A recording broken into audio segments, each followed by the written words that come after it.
सुल्तान रहीम, बादशाह जिसने खुद को पा लिया नूराबाद एक हुसैन और शानदार सल्तनत थी। वहाँ के महल आसमान को छूते थे, गलियों में खुशबू बसी रहती थी और बाजारों में लोगों की चहल पहल कभी ख़त्म नहीं होती थी। उसी सल्तनत पर हुकूमत करता था सुल्तान रहीम, एक ऐसा बादशाह जिसके पास दुनिया की हर नामत थी, दौलत, ताकत, इज़्ज़त, खदमत गुजार, फ़ौज, ख़जाने, सब कुछ। मगर एक चीज़ उसके पास नहीं थी, सुकून। दिन गुजरते जाते और हर दिन के साथ उसके दिल की तन्हाई बढ़ती जाती। दुनिया उसे सलाम करती, उसके नाम के नारे लगाती, लेकिन जब रात गहरी हो जाती, महल के बड़े बड़े दरवाजे बंद हो जाते और हाल में बस हुआ की आहट गूंजती, तब वो खुद से पूछता, मैं लोगों का बादशाह हूँ, मगर अपने दिल पर मेरा अख्तियार क्यों नहीं? उसके चेहरे पर वही रौब, वही शान, मगर आंखों में एक अधूरी ख्वाहिश छिपी हुई थी। रानी ज़रीन उसकी ज़िंदगी की रोशनी थी, मगर किस्मत ने उन्हें औलाद की नामत नहीं दी थी। रानी अक्सर कहती, सुल्तान, ये तख्त, ये दौलत, सब आर्जी हैं। असल खुशी तो तब है जब दिल किसी के लम्स से भर जाए, जब तुम्हारा नाम किसी के प्यार से जुड़ा हो। सुल्तान खामोश रहता, वो महल की सबसे ऊंची छत पर चढ़ जाता, चांद को देखता और कहता, काश कोई हो जो मुझे ऐसे देखे जैसे ये लोग मेरे ताज को देखते हैं, मगर मेरे दिल को नहीं। एक रात जब बारिश हो रही थी, आसमान में गरज थी और ज़मीन पर खामोशी, महल के दरवाजे पर एक बूढ़ा फ़कीर आया। सिपाही उसे धक्के देकर भगाने लगे, लेकिन उसकी आवाज़ में कुछ ऐसा सुकून था कि सुल्तान ने उसे अंदर बलवा लिया।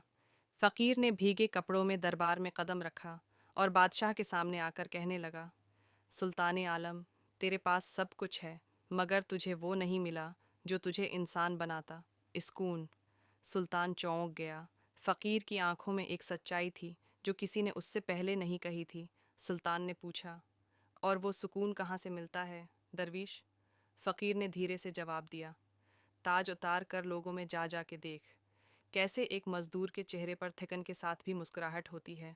देख कैसे एक माँ अपने बच्चों को रोटी खिलाकर खुद भूखी सो जाती है। देख कैसे मोहब्बत के पास दौलत नहीं, मगर सुकून होता है। अगर तो बादशाह है तो जाकर अपने राया के दर्द को महसूस कर जा, तब समझ आएगा कि इंसान बनने का मतलब क्या है। ये कहकर फ़कीर चला गया, मगर उसके अल्फाज सुल्तान के दिल में तीर की तरह उतर गए। रात भर वो सो न सका। सर्ज निकलने से पहले उसने फैसला कर लिया, आज वो ताज के बगैर बाहर जाएगा। अगली सुबह वो आम कपड़े पहनकर महल से निकला। न शाही पहचान, न मुहाफिज, न खादिम। बाजार की खाक आलूद गलियों में वो पहली बार आम इंसानों की तरह चला। उसने देखा, एक मजदूर अपनी पीठ पर पत्थर उठाए पसीना बहा रहा था, मगर होठों पर एक अजीब सा अत्मीनान था। पास उसकी बीवी थी, जो उसके हाथ में पानी का प्याला थमा रही थी। सुल्तान ने सुना, वो औरत बोली, बस थोड़ा सा और काम कर लो, फिर बच्चों के लिए खाना पका लूँगी। वो बात सईद ही सुल्तान के दिल में लगी। उसने सोचा, मैं जिस खाने पर सोना छिड़कता हूँ, उसमें यह मज़ा, ये मोहब्बत क्यों नहीं? फिर उसने एक माँ को देखा जो अपने दो बच्चों में एक रोटी बांट रही थी और खुद मुस्कुराकर कह रही थी, मुझे भूख नहीं है बेटा, तुम खा लो। वो मंजर सुल्तान को हिला गया, उसके आंसू बह निकले।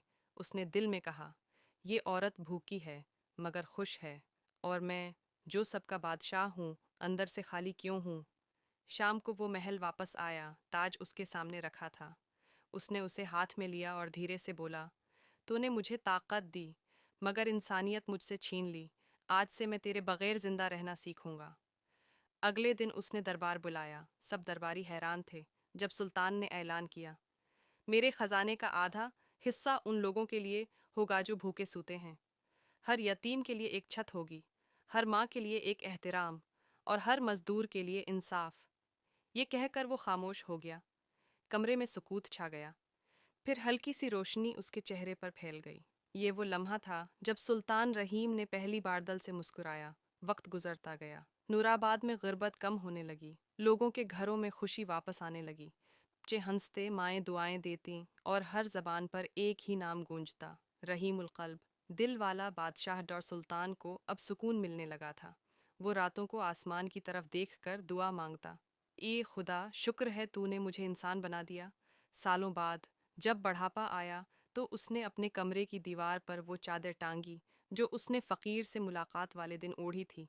کہتا، یہ مجھے یاد دلاتی ہے کہ بادشاہت تخت سے نہیں، دل سے ہوتی ہے۔ ایک رات وہ باغ میں بیٹھا تھا، ہوا میں چاندنی گھل رہی تھی، پھولوں سے خوشبو آ رہی تھی۔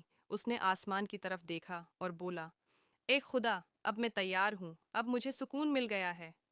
صبح ہوئی تو وہ اپنی کرسی پر پرسکون سویا ہوا تھا اور اس کے سامنے تاج زمین پر رکھا تھا، پھولوں سے گھرا، جیسے خود جھک گیا ہو۔